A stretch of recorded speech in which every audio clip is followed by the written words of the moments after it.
Ibadah yang paling dibenci setan itu bukan sholat, bro. Tapi ibadah yang paling dibenci oleh setan itu adalah ibadah nikah. Kenapa? Karena seumur hidup.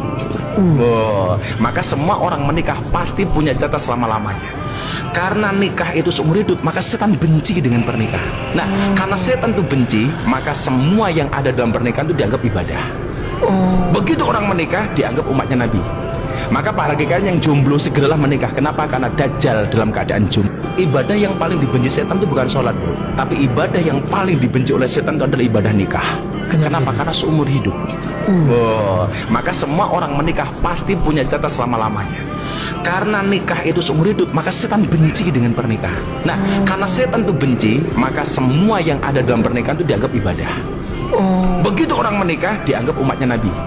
Maka para hakikat yang jomblo segeralah menikah. Kenapa? Karena Dajjal dalam keadaan jomblo. Ibadah yang paling dibenci setan itu bukan sholat, bro. Tapi ibadah yang paling dibenci oleh setan itu adalah ibadah nikah.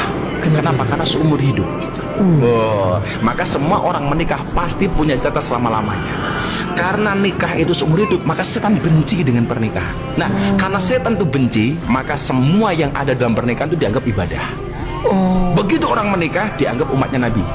Maka para hakikat yang jomblo segeralah menikah. Kenapa? Karena Dajjal dalam keadaan jomblo. Ibadah yang paling dibenci setan itu bukan sholat, bro. Tapi ibadah yang paling dibenci oleh setan itu adalah ibadah nikah.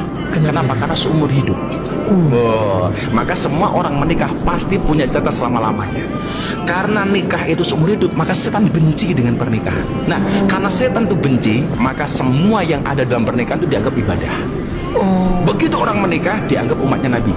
Maka para hakikat yang jomblo segeralah menikah. Kenapa? Karena Dajjal dalam keadaan jomblo. Ibadah yang paling dibenci setan itu bukan sholat, bro. Tapi ibadah yang paling dibenci oleh setan itu adalah ibadah nikah. Kenapa? Karena seumur hidup. Maka semua orang menikah pasti punya jatah selama-lamanya. Karena nikah itu seumur hidup, maka setan benci dengan pernikahan. Nah, karena setan itu benci, maka semua yang ada dalam pernikahan itu dianggap ibadah. Begitu orang menikah, dianggap umatnya Nabi. Maka para hakikat yang jomblo segeralah menikah. Kenapa? Karena Dajjal dalam keadaan jomblo. Ibadah yang paling dibenci setan itu bukan sholat, bro. Tapi ibadah yang paling dibenci oleh setan itu adalah ibadah nikah.